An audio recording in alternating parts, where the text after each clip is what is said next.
Assalamu alaikum, good morning. Greetings to you all from Sindh, Pakistan. It gives me immense pleasure to address this conference of Commonwealth nations so I can share with you the Government of Sindh's ongoing work in blue carbon conservation and restoration.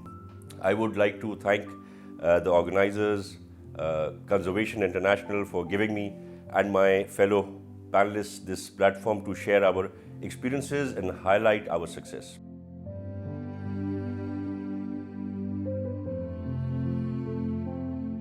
The Singh Government has a coastline in the ancient Indus Delta area that stretches around 230 kilometers and with a wetlands ecosystem of over 6,67,000 hectares. Fed by the Indus River, these mangrove ecosystems have a disproportionately important role in climate change, mitigation and adaptation. However, due to the past policy failures, these delicate ecosystems had been left to degrade for many years. To reverse these trends, which had led to habitat degradation, coastal and marine biodiversity loss, and their negative consequences for community livelihoods and well-being, the Government of Sindh, in collaboration with our UK company Indus Delta Capital, is implementing the Delta Blue Carbon Project.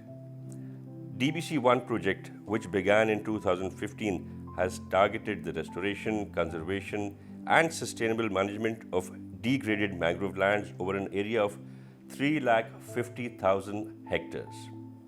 So far, we have successfully restored almost 75,000 hectares of degraded wetlands and protected over 100,000 hectares of intact forest. With the implementation of its upscale afforestation, reforestation and revegetation program, we hope to complete our targets by 2026. I am pleased to report the project has already started yielding significant positive impacts in all the three focal areas it has focused on: climate change mitigation and adaptation, community development and biodiversity conservation.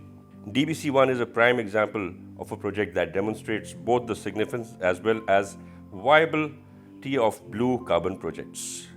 Replication and institutionalization of such like projects requires strategic policy and market-based incentive mechanisms, support for which should come from multilateral engagement, effective coordination and capacity building for continued success and advocacy efforts from forums like these. For integration of blue carbon activities into the voluntary carbon market mechanism, constructive engagement with the private sector, as has been done by the Government of Sindh in the DBC-1 project, is of paramount importance. Delta Blue Carbon's pioneering interventions are powered by science, economics, and grounded in best industry practice. The project is designed as a nature-based solution to climate, environmental, and development problems, and is thus premised on the concept of making use of coastal wetlands and oceans as a climate solution.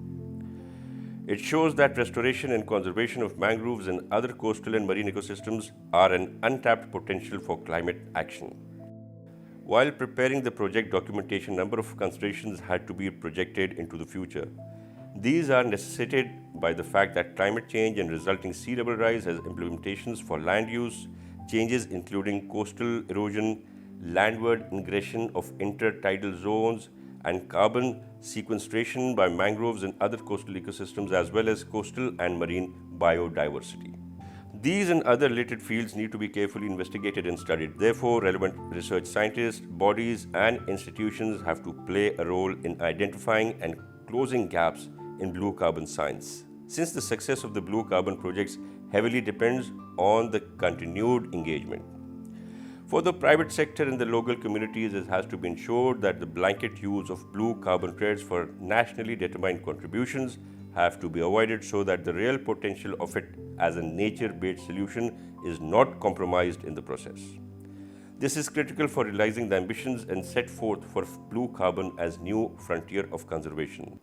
There is also need for developing new and simplified methodologies so that innovative blue carbon projects can be validated and verified in timely manner for realizing the potential of blue carbon as a climate solution. Such like success stories which exemplify and demonstrate the design and implementation of blue carbon projects at scale in partnership with the private sector and industry need to be relied on for reasons learned on different aspects of blue carbon development. We have a very different style of working here in Sindh.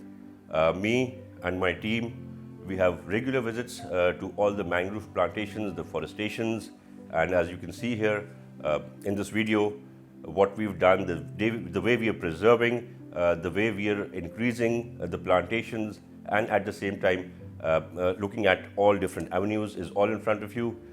These videos here, lots of them, which I would like to share so you can really see what a wonderful job the government of Sindh has done. Ladies and gentlemen, I am confident that our project will become an iconic symbol and prototype for sustainable development in other parts of the Commonwealth, and I thank you for giving me the opportunity to share our experience. Thank you again.